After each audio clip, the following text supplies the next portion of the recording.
This is When You Were Everything, chapter Todd, pages 137 to 143. Todd. Why is it a big deal that our ex is here? I asked. I swear I'll explain later, but right now I just need you to help me.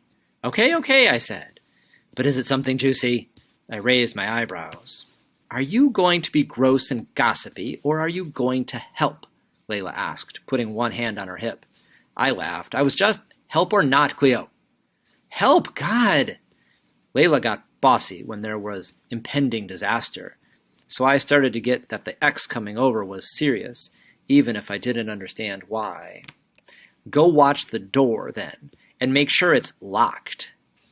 I started toward the door, squeezing around drunk kids in all kinds of costumes. I tripped over the foot of a zombie cheerleader and got tangled in a Sailor Moon wig.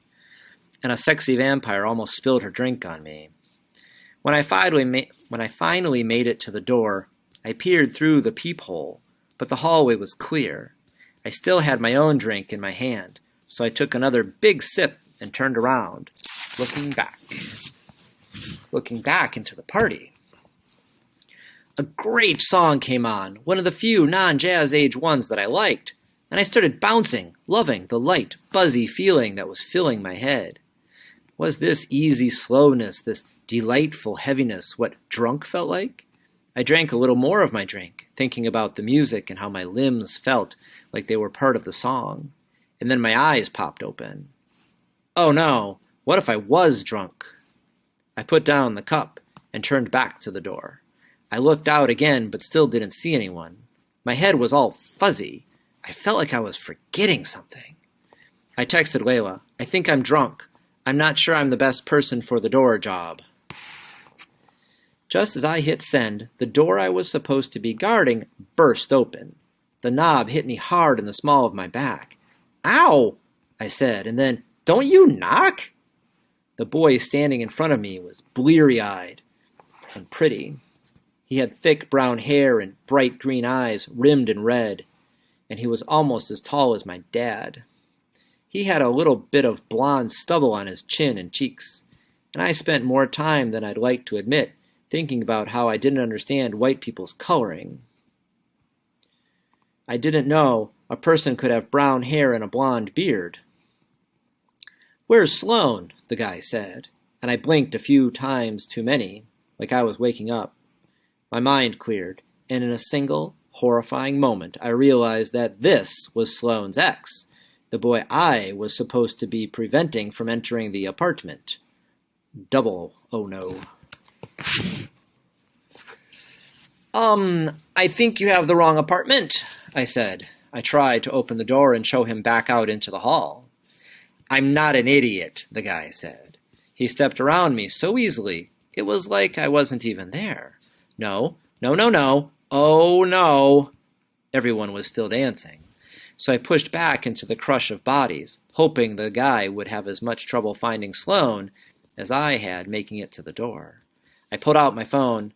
I couldn't see where Layla had gone, and I didn't know where Sloan was, and the chorus girls were all suddenly MIA or missing in action. He's here, I sent to Layla. What do I do? Shoot, Layla sent back. How did he get in the door if it was locked?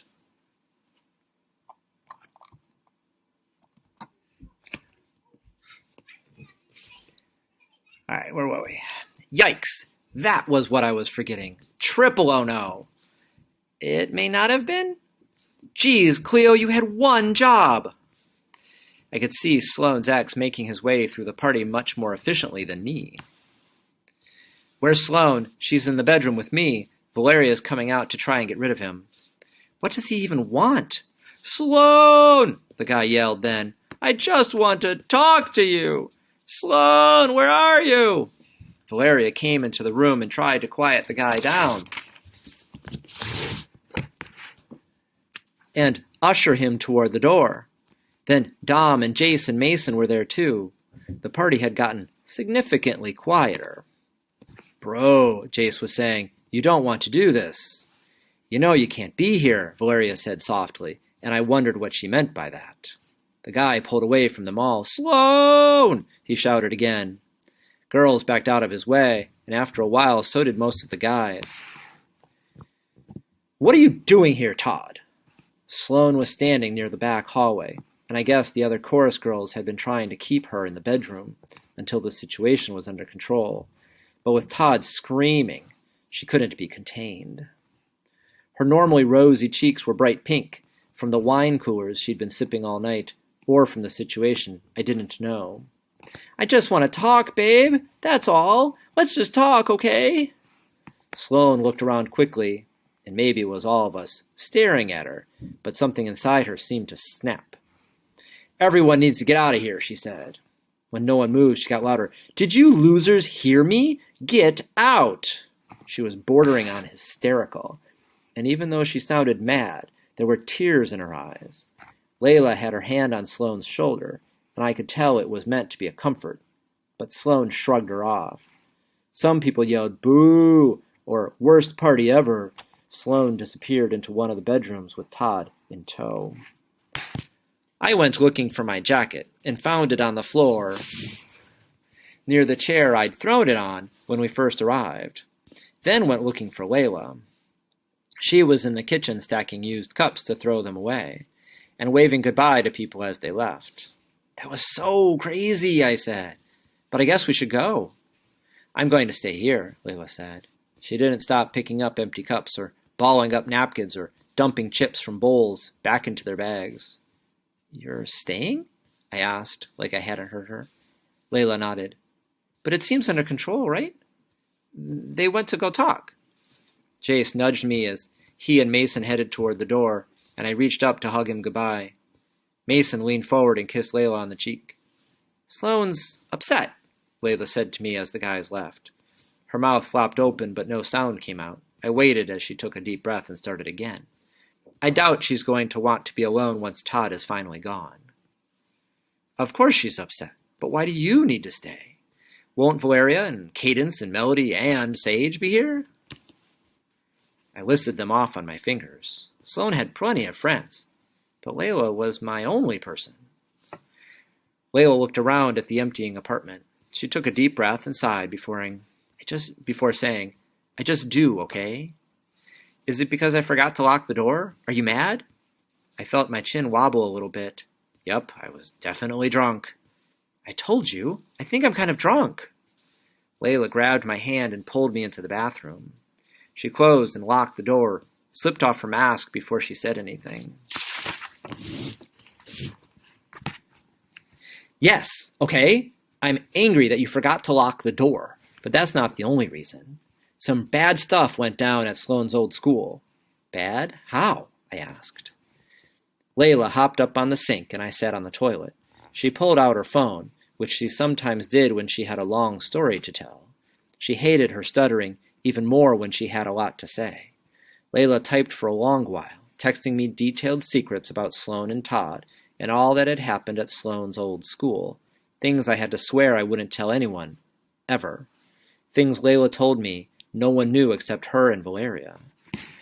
Layla took a few deep breaths as I read and read, letting all the information wash over me. "Whoa," I said. "That's really messed up." "Yeah," Layla agreed, "and she still loves him, Cleo, even after everything." Her nostrils flared, and she looked away from me. "I probably shouldn't have told you any of that. Swear it, Cleo. Swear you won't. Swear you really won't tell anyone." I swallowed around a sudden lump in my throat because I didn't know how long she'd known Sloane's history. But I did know we never used to have secrets. She was still the keeper of mine, but it seemed she'd become the keeper of someone else's, too. "I swear, Lay, I'm so sorry. I wish you'd said something sooner. I had no idea." I wasn't used to sharing Layla, but after that story, even I could admit that Sloane needed her more right now than I did. Layla reached out and touched my shoulder. "I know. My mom thinks I'm staying over with you, though, so if she calls, can you, cover for me?" I hated lying to Mrs. Hassan, and if my mom picked up the phone, it would be all over. But I sighed and agreed. Layla smiled sadly and hugged me. "Thanks. I'll text you later."